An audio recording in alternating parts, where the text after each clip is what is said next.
యూదా స్తుతి గోత్రపు సింహమా యేసయ్యా నా ఆత్మీయ ప్రగతి నీ స్వాధీనమా నీవే కదా నా ఆరాధనా ఆరాధనా స్తుతి ఆరాధనా. Download ShareChat.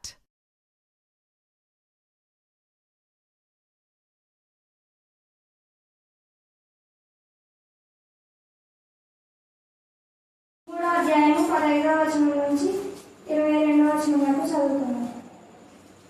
ప్రజలు కనిపెట్టుచు ఇతడు క్రీస్తై యుండునేమో అని అందరూ యెహోవాను గూర్చి తమ హృదయంలో ఆలోచించుకొనుచుండగా, యెహోవా, నేను నీళ్ళలో మీకు బాప్తిసం ఇచ్చుచున్నాను, అయితే నాకంటే శక్తిమంతుడొకడు వచ్చుచున్నాడు, ఆయన చొప్పుల వారును విప్పుటకును నేను పాత్రుడను కాను.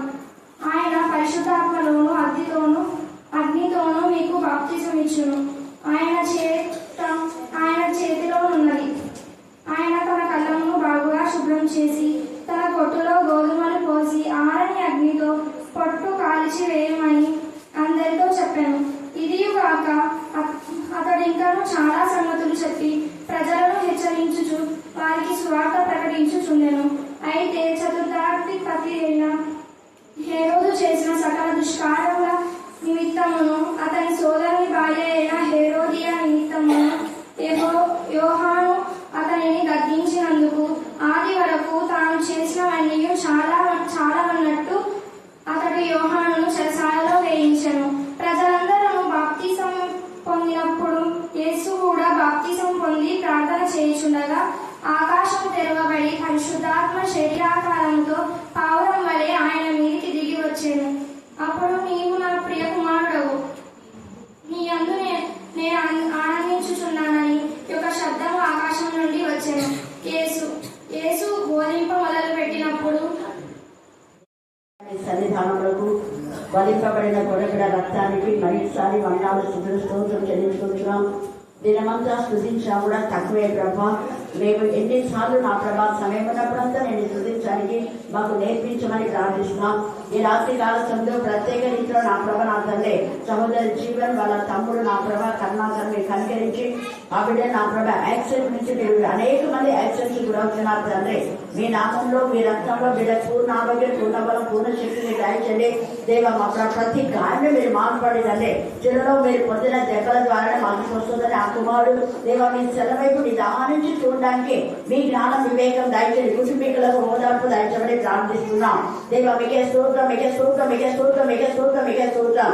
అలాగే నా ప్రభ ఎగ్జామ్ కోసం ప్రిపేర్ అవుతున్న బిడ్డ నా తండ్రి దేవ మీ కరుణా పీఠంలో ఎత్తి పడుతున్నాం నాయన. కనికరించండి, కృప దయచండి, కృప దయచండి, కృప దయచండి. దైవోల్సిని బట్టి నా ప్రభ నా తండ్రి అలాగే నచ్చిందని బట్టి దేవ నా ప్రభ చిటిని బట్టి మీకు వర్ణాలు స్తోత్రం చెల్లించుకుంటున్నాం. వారి భవిష్యత్తు మీ చేతిలో ఉండగా వారు రాసే వాటిలో వేటిలో వారికి మంత్రి దివ జీవితం సెట్ చేయడం మీరే మీ చిత్రాంతరంగా గైడ్ చేయమని ప్రార్థిస్తున్నాం. వారు చేయి పట్టుకొని మీరు నడిపించమని ప్రార్థిస్తున్నాం. వారిపైన దృష్టి నుంచి వారికి ఆలోచన చెప్పించమని ప్రార్థిస్తున్నాం దేవా. మా ప్రభా నీకు మహిమకరమైన విధానంలో మీ జ్ఞానాత్మక నింపమని ప్రార్థిస్తున్నాం. అలచడి కలవడాల నుంచి విడిపించమని ప్రార్థిస్తున్నాం. దాన్ని స్తోత్రం. బిడ్డ నా ప్రభా నా తల్లి ఆయా విధమైన ఎగ్జామ్ లో ప్రిపేర్ అవుతున్నాం. వాళ్ళు నా తలనొప్పి బాడీ పెయిన్స్ నా తల్లి దేవా తీవ్ర జ్వరాలు కన్ఫ్యూజింగ్ మైండ్ ఏదైనా గర్దించమని ప్రార్థిస్తాం. మధ్య మరపు నుంచి విడిపించమని ప్రార్థిస్తాం. అలాగనే మా ప్రభా నా తల్లి మరి 10th ఎగ్జామ్ రాస్తే బిడ్డలు నా తల్లి మీ జ్ఞానాత్మక స్పెల్లింగ్ మిస్టేక్స్ నుంచి విడిపించండి. ప్రతి క్వశ్చన్ కు ప్రతి బిడ్డకు రైట్ ఆన్సర్ ఇస్తున్నారు. అందుని బట్టి మేము చూపిస్తున్నాం. అలాగే ఇక్కడ చిరుబిడ్డలందరూ కూడా ఎంత ఆశతో వాళ్ళ వాక్యాలు నేర్చుకుంటున్నారు తండ్రి. వాళ్ళు నేర్చుకున్న వాక్యాలు వేరే వాళ్ళకు నేర్పిస్తున్నారు. తద్వారా వాళ్ళు నేను ప్రకటిస్తున్నారు.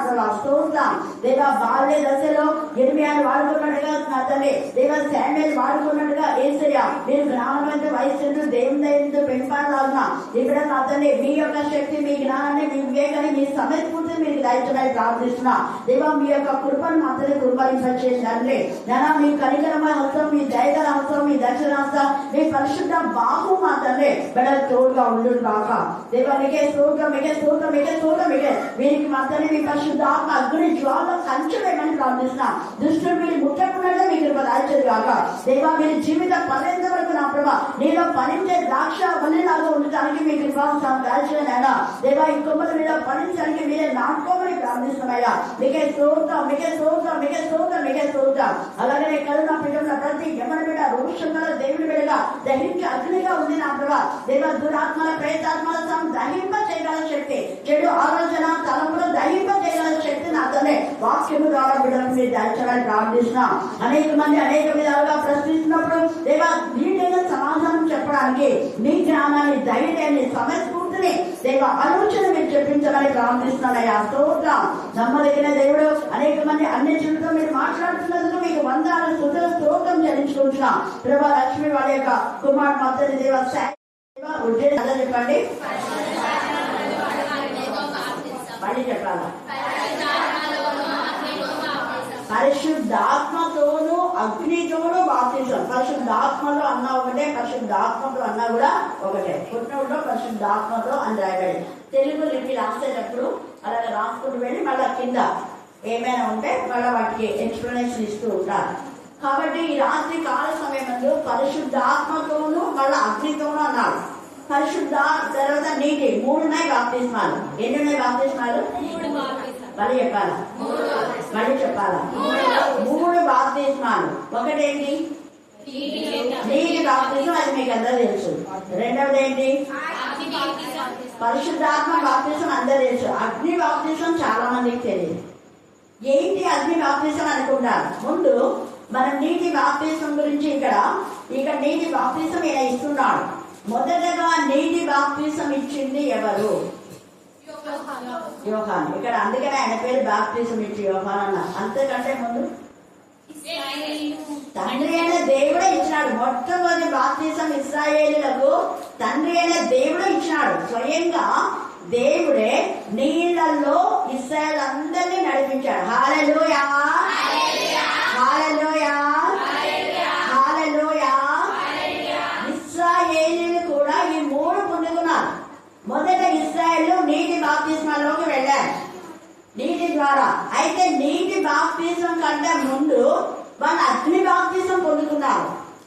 ప్రూఫ్ ఎలాగా చెప్పాలా? నీటి బాప్తిజం కంటే ముందు వాళ్ళు అగ్ని బాప్తిజమై పొందుకున్నారు. ఎలాగా? అగ్ని బాప్తిజం అంటే శ్రమలు, వేదనలు, రోదనలు అర్థమైందా? అదే అంటే అగ్ని లాంటి శ్రమల్లో ఉన్నది కదా. మొదటి పేతురు 4వ అధ్యాయం 12వ వచనం చదవండి. మొదటి పేతురు 4:12. ప్రియులారా మిమ్మల్ని శోధించుటకు మీకు కలుగుచున్న అగ్ని వంటి మహాశ్రమను కూర్చి, చూడండి, మీకు కలుగుచున్న అగ్ని వంటి మహాశ్రమలను కూర్చి మీకేదో ఒక వింత సంభవించినట్లు ఆశ్చర్యపడకుడి. క్రీస్తు మహిమ బయలుపరచబడినప్పుడు మీరు మహా ఆనందంతోను సంతోషించు నిమిత్తము క్రీస్తు శ్రమలలో మీరు పాలువారై ఉన్నంతగా సంతోషించుడు అన్నాడు. ఈ అగ్ని బాప్తిజం ఎందుకంటే సంతోషానికి. ముందర నీకు వచ్చే శ్రమలో నువ్వు బాధపడొద్దని ముందుగానే తెలియజేస్తున్నాడు. అలాగే ఇశ్రాయేలీయులు దాదాపు 430 సంవత్సరంలో ఆ యొక్క ఐగుప్తు నీడలో, ఐగుప్తీయుల యొక్క కబంధ హస్తాల్లో, వాళ్ళ చెరలో, వాళ్ళ బంధకాల్లో దాసులుగా ఉండి ఎంత బాధను అనుభవించారు. అది చెప్పాలంటే చాలా ఉంది. అసలు కొన్నిసార్లు అంట వాళ్ళు ఆ యొక్క గడ్డి తీసుకొని వచ్చేటప్పుడు వస్తేమో ఇటుకలు చేయమంటారు. మళ్ళీ వాళ్ళు బాగా విస్తరిస్తున్నారు అనేసి మళ్ళా వాళ్ళు గడ్డి మీదే తెచ్చుకోవాలా, ఇటుకలు మీదే చేయాలి. మళ్ళా గడ్డి తెచ్చుకోక ముందు ఎన్ని ఇటుకలు ఉంటాయో అన్ని ఇటుకలు గడ్డి తెచ్చుకునేటప్పుడు కూడా మనం చేయాలంట. గడ్డికి వెళ్తాం కదా, కొంచెం టైం అవుతుంది కాబట్టి ఇటుకలు కొంచెం తక్కువ అంటే లెక్క తక్కువ ఉందంట. అలాగా వాళ్ళు గడ్డికి ఇటుకలు చేయడం కోసము నీళ్లు దాహమయ్యి వేరే వాళ్ళకు దాహం ఇవ్వడానికి పోతే ఇలా కాలుతో తల్లి పడేస్తారు. తొట్టి నీళ్ళతోటి వాళ్ళు ఇలా గడ్డి మోసుకుంటారు. దాహం వేస్తూ ఉండాలి. చేతులతో నీళ్ళు తాగడానికి కూడా లేదు కదా, 2 ఇలా పెట్టుకుని ఉంటారు. అలాంటప్పుడు దాహం వేస్తుందని వాళ్ళ భార్యలో పిల్లలో ఎవరో ఒకరు చూసిన వాళ్ళు ఆ నీళ్ళు ఇలా ఇస్తే ఆ నీళ్ళ తొట్టి నీళ్ళు అలా తీసేస్తారు. అవన్నీ కూడా మనకి చాలా ఉన్నాయి.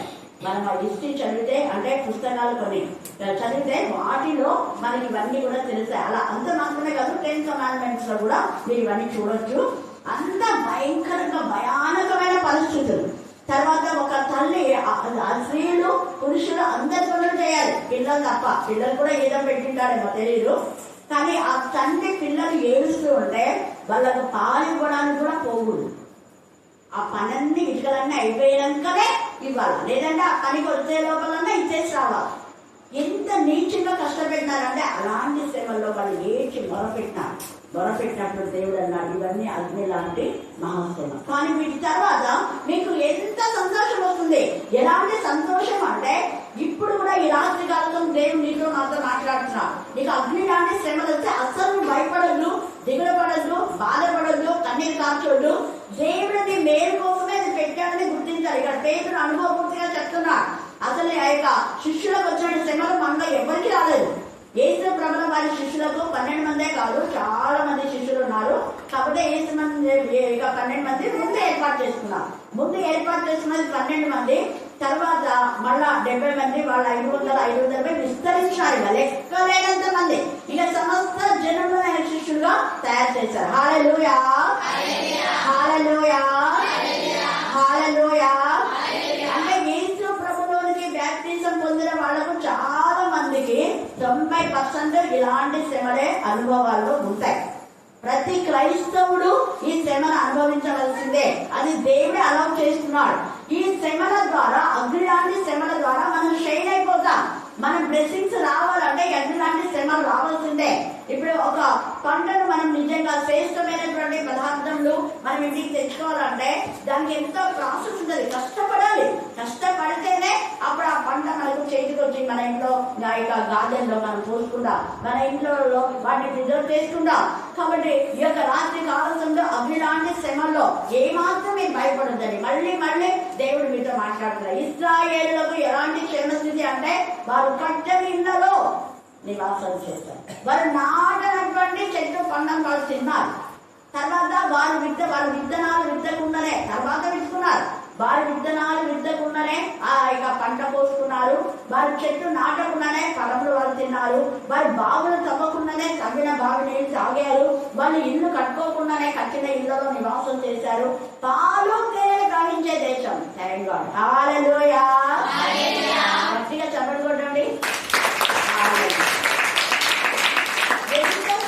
అసలు ప్రపంచంలో అన్ని ఆహారాల కంటే పాలు తేనె చాలా శ్రేష్టమైనది కదా. చాలా మంది జబ్బులు వచ్చినప్పుడు పాలల్లో కొంచెం తేనె కలుపుకొని తాగండి అని చెప్తుంటారు. బలమైంది తేనె. ఆ పాలు తేనెలు ప్రవహించేది అన్నాడు.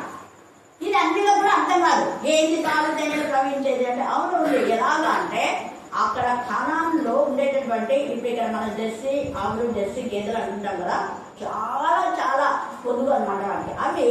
అవి ఏం చేస్తాయంటే బాగా తిన్న తర్వాత నెమరు వేసుకోవడానికి కొండల మీదకి వెళ్తాయి. కొండల మీదకి వెళ్ళినప్పుడు పాలిలా పారిపోతున్నాయి. అంటే అందరూ తినడానికి తాగడానికి పిండుకున్న తర్వాత కూడా ఇంకా ఎన్నో పాలు వాళ్ళ యొక్క పశువు యొక్క ఆ ఆవు పిల్ల తాగి వేరే వాళ్ళు తాగడానికి పాలు పిండుకొని మళ్ళా తర్వాత వదిలేసినటువంటి పాలు ఇలా పారిపోతూ ఉంటాయంట. అందుకనే పాలు తేనెలు ప్రవహించే దేశం అన్నమాట. తేనె కూడా ఎక్కడ పడితే అక్కడ కొండ చర్యలు అందరూ పశువు పచ్చటి కొండ చర్యలు. ఆ కొండ చర్యల్లో నిజంగా అక్కడంతా ఎక్కువ కొండ ప్రాంతము, చాలా కొండ ప్రాంతాల్లో ఎక్కువగా చెట్లు ఉంటాయి. ఆ చెట్లలో ఎక్కడ చూడు తేనె చెట్లు అన్నారు. విరివిగా వాళ్లకు విస్తారమైన తేనె. ఆ తేనె అందరు జోక్కున్న తర్వాత ఇంకా మిగిలిన చెట్లు ఉంటాయి కదా, అవి కూడా ఎక్కువైపోయి పారిపోతున్నాయి. మీరు కొట్టుకోకపోతే తేనె కాస్తుంది కదా, మీకు తెలుసు కదా. అలాగా తేనె ప్రవాహం లాగా ప్రవహించేదట, పాలు ప్రవాహం లాగా ప్రవహించేది. ఏమి కొలత లేదు. అందుకే అంటారు, నీకు నీ ఇంటికి గొర్రెల పొదుగు సరిపోతుంది కదా, పాలు పెరిగే ఎక్కువ తినేవాళ్ళు అంటారు అప్పట్లో. హల్లెలూయా, హల్లెలూయా, హల్లెలూయా. ఈ యొక్క ధాన్యాలు, ద్రాక్ష, అడలు, ఖర్జూరపు ఎంత శ్రేష్టమైనటువంటి ఆహారం దేవుడు ఆకించాడు, బలమైనది. అక్కడంతా ఖర్జూర పండ్లు, ఆ యొక్క ఖర్జూరం యొక్క గుర్తులు అంట, పెద్ద పెద్ద గుర్తులు అంట. యెహోషువ కాలంలో వివరిస్తాను. ఓ ఎంత పెద్దగా ఉన్నాయి ఖర్జూరం యొక్క, అవి మోసుకోలేము. ఆ ఒక గెల అంత బరువు ఉందంట. అంతగా అలాంటి శ్రేష్టమైన దేశానికి పంపించడానికి ముందు అగ్ని లాంటి బాప్తిజం వాడు తీసుకున్నాడు. హల్లెలూయా. అలాగనే ఈ యొక్క 12 మంది శిష్యుల దగ్గరికి మనం వచ్చింది ఇశ్రాయేల్ తర్వాత 12 మంది శిష్యులు కూడా అగ్ని లాంటి శ్రమల్లోకి వెళ్ళారు. ఎక్కడ వాక్యం చెప్తే వాళ్ళని కొడుతున్నారు, వాళ్ళని రక్కేశారు, వాళ్ళని జైల్లో పెట్టారు, వాళ్ళకి తిండి లేకుండా చేశారు, దిగంబరంగా చేశారు. అపోస్తలుడైన పౌలు వస్త్రాలు కింపేశారు. అయితే అలాంటి దిగంబరత్వంలో కూడా వాళ్ళు సిగ్గుపడలేదు, దేవుని గణపరిచినారు. హల్లెలూయా. హల్లెలూయా. మధ్యాహ్నం శ్రేష్టమైన వాక్యం మనకు చెప్పింది. అంటే ఇది వాళ్ళు తీసేసింది. కానీ కొంతమంది గర్వంతో అహంకారంతో ఉండేవాళ్ళు, వాళ్ళకి వస్త్రాలు ఉన్నా కూడా వాళ్ళు దిగంబరలే. అందుకే నువ్వు అనుకున్నావు బట్టలు బాగున్నాయి, రాజవస్త్రాలు ఉన్నాయి, నువ్వు అనుకుంటున్నావేమో నీకు ధనవంతుడు, నీకు నువ్వు అనుకుంటున్నావు. ఆ ధనం ఎక్కడి నుంచి? అక్రమమైన సంపాదన. అక్రమమైన సంపాదనలో నువ్వు ఇల్లు కట్టుకున్నా, నువ్వు రాజభోగాలు అనుభవించినా కూడా నువ్వు దరిద్రుడమే. ఇంకొకటి నువ్వు ధనవంతుడు అనుకుంటున్నావు, దరిద్రుడు. రెండవది నువ్వు వస్త్రాలు బాగున్నాయని నువ్వు అనుకుంటున్నావు, కానీ నువ్వు దిగంబరి. చూడండి, నువ్వు గుండెడివి, నీ వస్త్రాలు చూసుకొని వచ్చిపోతున్నావు, అసలు వస్త్రాలే లేవు నీకు. ఎంత తేడాగా చూడండి. నువ్వు గుడ్డోడివి, ఏషా గుడ్డోడివి అంటే వాక్యం ఎవరు వాళ్ళకే కన్నులు ఎందుకు తెరవబడతాయి. అక్కడ ఆదాము అవ్వలకు వాళ్ళ నేత్రములు ఏమైపోయినాయంట? తెరవబడినాయంట. ఏ నేత్రం తెరవబడినాయి? అది ఆత్మనేత్రం. అంతవరకు ఆత్మ కవచం ఉంది వాళ్ళకు. మహిమ దేహంతో వాళ్ళు ఉన్నాడు. ఆత్మ కవచం అన్నమాట. ఒక కవర్ పరిశుద్ధాత్మ మనం కవర్ చేస్తుంది ఎప్పుడు కూడా. మనం పునరుద్ధరణ అయిన తర్వాత కూడా మన వస్త్రంలో ఉన్నట్టుగా ఉంటాం. అదే పరిశుద్ధాత్మ కవరింగ్. అది 2 కొరింథీ 5వ అధ్యాయం ఉంది. ఈ గుడారం శిథిలమైపోయినా మనకు అక్కడ ఉంది, మీరు చదువు చదువుకోండి. 2 కొరింథీ 5వ అధ్యాయంలో తేటగా రాయబడింది. కాబట్టి ఈ యొక్క రాత్రి కాల సమయం నందు దేవుడు మనతో ఉండి ఆయన అగ్నిలాంటి శ్రమల్లో కూడా నీకు హాని జరగకుండా కాపాడు. అంటే శ్రమలు వస్తాయి, రావని చెప్పాలా. శ్రమలలో, వేదంలో, రోదంలో, కన్నీటిలో నీతో ఉండి నిన్ను సేవ్ చేస్తాడు. శోధన సహించి జయించు నరుడు ఎవరు? అందుకనే ఈ యొక్క 12 మంది శిష్యులతో కూడా ఆయన ఉన్నాడు. వాళ్ళు ఎంత శ్రమలు భరించారో చనిపోయే వరకు. వాళ్ళ రాళ్లతో కొట్టారు, రంపంలతో కొట్టారు, తర్వాత తల కింద శిల వేశారు పేదనైతే, తర్వాత కాలకాల నూనెలో యోగాన్ని వేశారు, కానీ చావలేదు. ఎందుకంటే జనన మరణములు దేవుని యొక్క స్వాధీనం. దేవుడు ఎప్పుడు పిలిస్తే వాళ్ళు అప్పుడు వస్తుందే. అలాగా మరణం అతను మరి మరణించలేదు కాబట్టి తీసుకుపోయి 14 శరీరంలో పడేశారు. అక్కడ అంతా విషపు నాగులు ఉంటాయి. అక్కడికి పోయిన వాళ్ళు ఎవరు బ్రతుకుతానన్న గ్యారంటీ లేదు. కానీ దేవుని పిలుపు వరకు అక్కడనే ఉన్నాడు. ఏ పాము ఆయన కాంక్షల. పైగా ప్రకటన గ్రంథం దర్శనాలు ఆయన. హల్లెలూయా. హల్లెలూయా. యోహాను, పేతురే చివరన చనిపోయినటువంటి వాళ్ళు. ముందంతా వీళ్ళంతా వెళ్ళిపోయారు. కాబట్టి అగ్నిలాంటి శ్రమల్లో ఇప్పుడు వాళ్ళు దేవుళ్ళు ఆనందిస్తున్నారు. ప్రభునంతా నిద్రించిన వాళ్ళు ధన్యులు కదా. ప్రభులో ఉన్నారు. ఇప్పుడు క్రీస్తు యేసునందు ఉన్న వారికి ఏ శిక్ష విధియో ప్రభులో ఉన్నారు, ప్రభులోనే కష్టపడినారు, ప్రభులోనే అగ్నిలాంటి శ్రమల్లో వెళ్ళిన వాళ్ళకి ఏమి కాల్చలేదు. ఎందుకంటే కొంత మండుతుంది కానీ ఆకులు ఏమీ కాలలేదు, ఆకులు కూడా రాల. శద్రక్, మేషక్, అబేద్నెగోలు కూడా అగ్ని గుండా వెళ్ళారు. అగ్నిలాంటి శ్రమలు. ఎప్పుడైతే అగ్నిలాంటి శ్రమలలోకి వెళ్ళారో, అగ్ని వాళ్ళని ఏం చేయలేదు, అప్పుడు శాసనాలు మార్చుకున్నాయి. ఈ యొక్క డానియేల్, షద్రక్, మేషక్, అబేద్నెగోల దేవుడే నిజమైన దేవుడు. శాసనాలు మారిపోయినాయి. ఆ దేవుడి యొక్క మరి ఎవరిని సేవించకూడదు, శాసనాలు మారిపోయినాయి. హల్లెలూయా. హల్లెలూయా. హల్లెలూయా. ఆ శ్రమలలోకి వాళ్ళు వెళ్ళకపోతే అయ్యో ఇలాంటి శ్రమలని వాళ్ళు అనుకుంటే ఇంత మందిలో నాయకులలో మార్పు వచ్చేది కాదు, రాజులలో మార్పు వచ్చేది కాదు, శాసనాలు మారేవి కాదు. పైగా దేవునికి మహిమ కలిగింది. అగ్నిలోనికి ప్రవేశిస్తేనే నీకు మహిమ. ఆ తర్వాత వాళ్ళు ఆర్డినరీ పర్సన్స్ గా ఉన్నారు. ఇప్పుడు వాళ్ళు ఎక్స్ట్రాడినరీ పర్సన్స్ గా చేసి ఉన్నత స్థాయిలో హెచ్చించారు. హల్లెలూయా. హల్లెలూయా. యోసేపు కూడా అగ్నిలాంటి శ్రమలు గుండె పగిలిపోయింది. నీ యొక్క హృదయంలో ఖడ్గం దూసుకొని పోను అని తల్లి మరియతో చెప్పినటువంటి ఆ ఖడ్గము యోసేపు హృదయంలో దూసుకుపోయింది.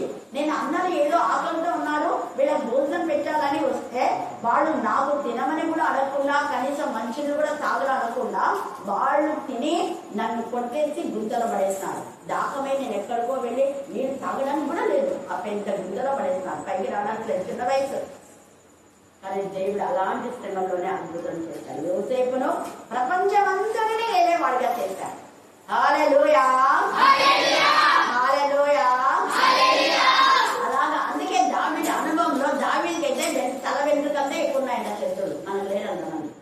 ఇంకా 2-3 ఉంటేనే ఓ ఏడుస్తున్నారు, వాళ్ళు ఇష్టన్నారు వీళ్ళు ఇష్టన్నారు అని. కానీ ఈ యొక్క దావీదుకైతే తల వెంట్రుకంటే ఎక్కువ లెక్కిస్తారు, తల వెంట్రుకలకి అంతమంది శత్రువులు ఉన్నారు.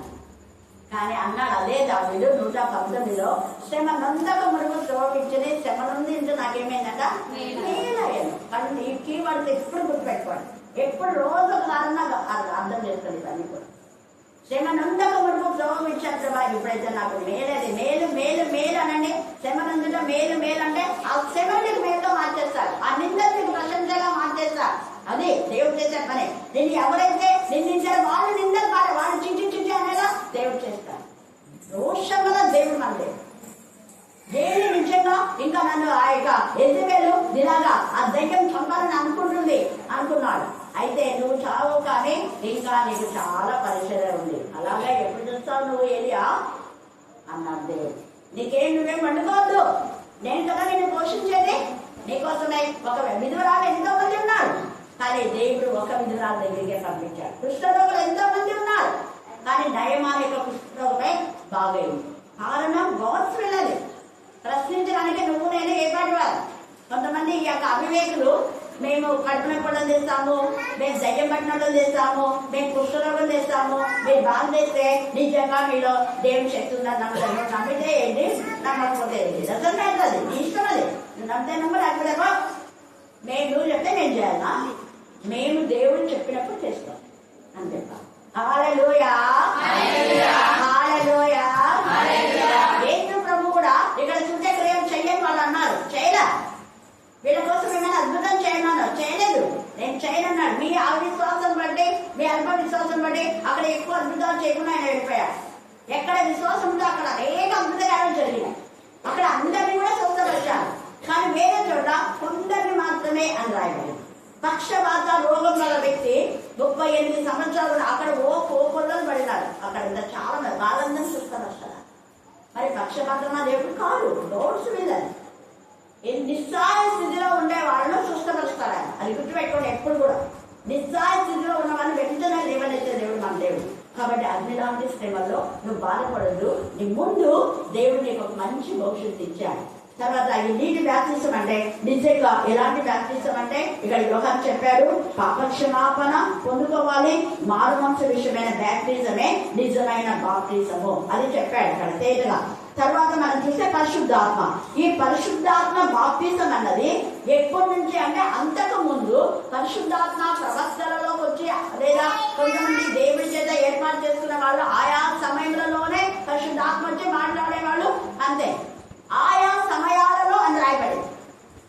ఆయా సమయంలో దేవుడు తన ఆత్మతో యెహెజ్కేలుతో మరలా ప్రత్యక్షమై దేవుని హస్తం మరలా తోడుగా మరలా మరలా మరలా మరలా ఇలాగే ఇర్మియాతో మరలా, దాని తర్వాత యాకోబుతో మాట్లాడిన దేవుడు 20 సంవత్సరాల తర్వాత మరలా మాట్లాడాడు. హల్లెలూయా, హల్లెలూయా.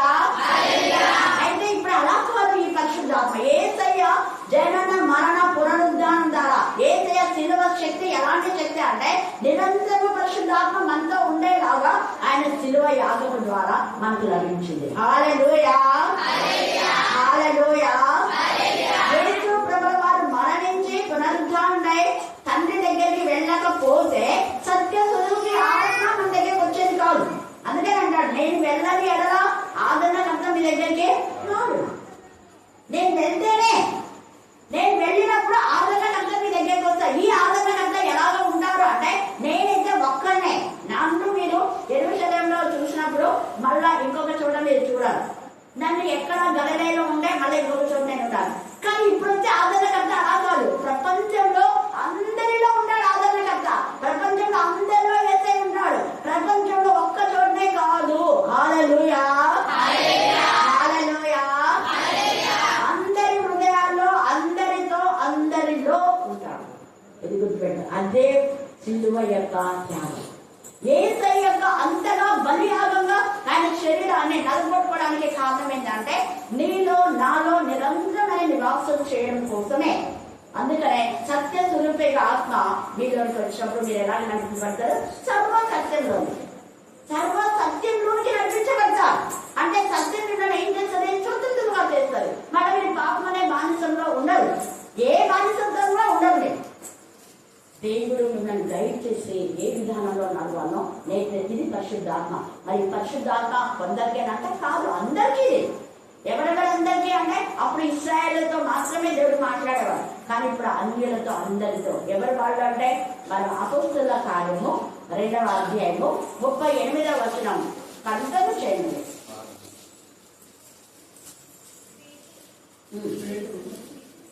2వ అధ్యాయం అమ్మ, అపోస్తుల కార్యము 2:38.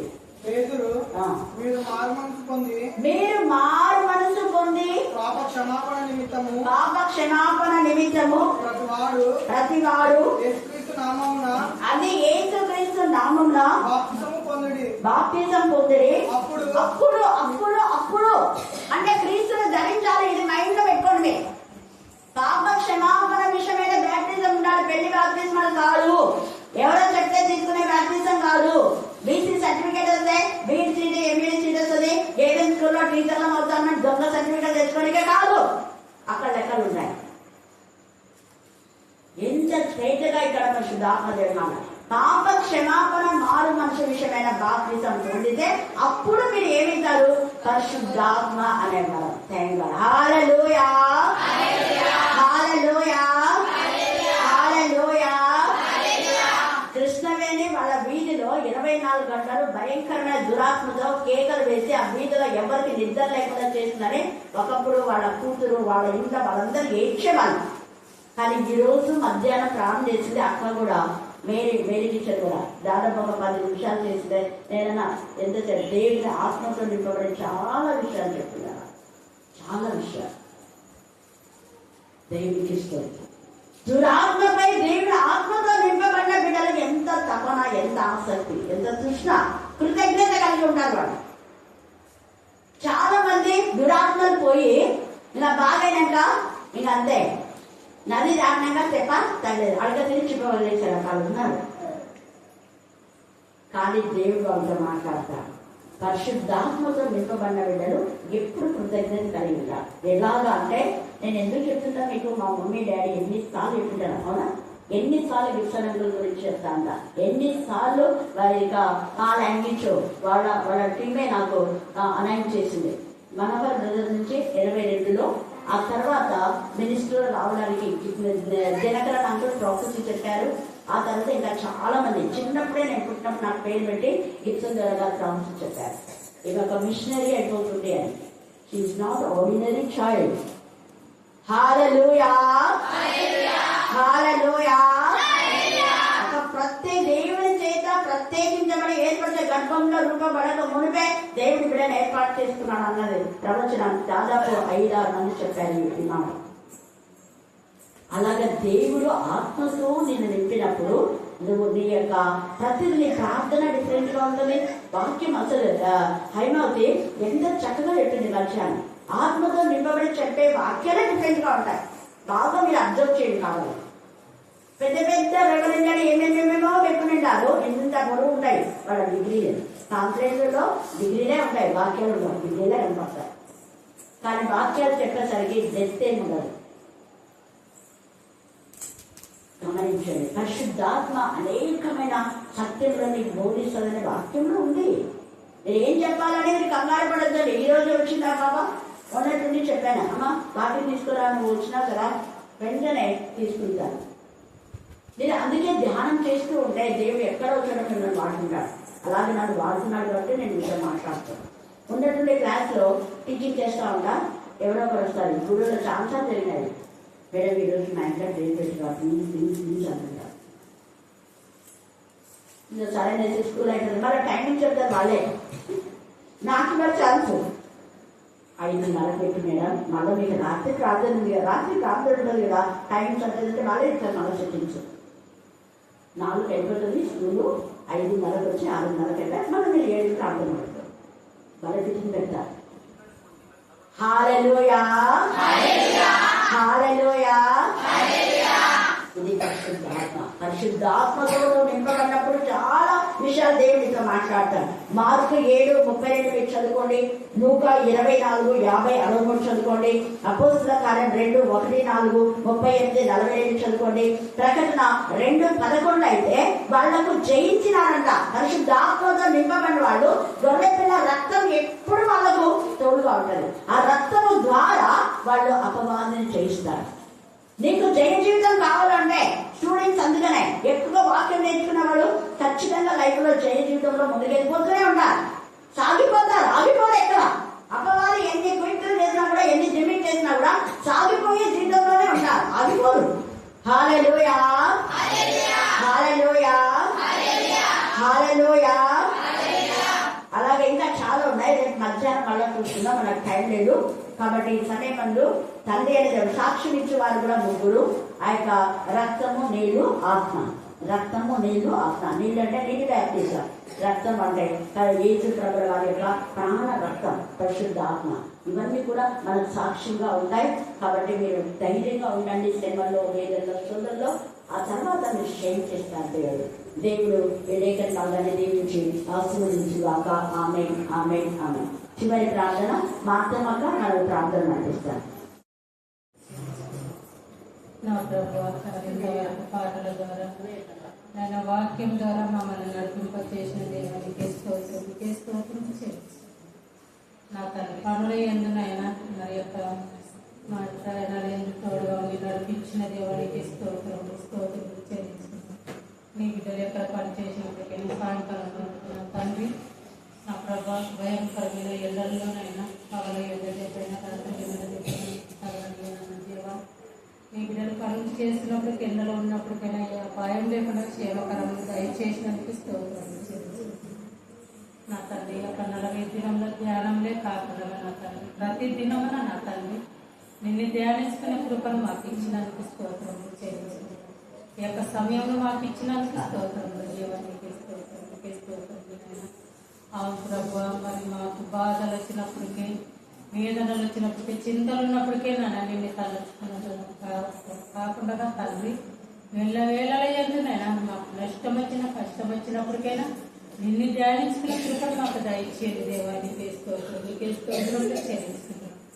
నా ప్రభా మా అవసరాలు అక్కర్లు ఉన్నప్పుడే నిన్ను అడుగుతాను కాదైనా, లేనప్పటికైనా మాకు సంతోషంలో ఉన్నప్పటికైనా నిన్ను అడుగు కృపను దయచేది దేవునికి స్తోత్రం తెలుసు.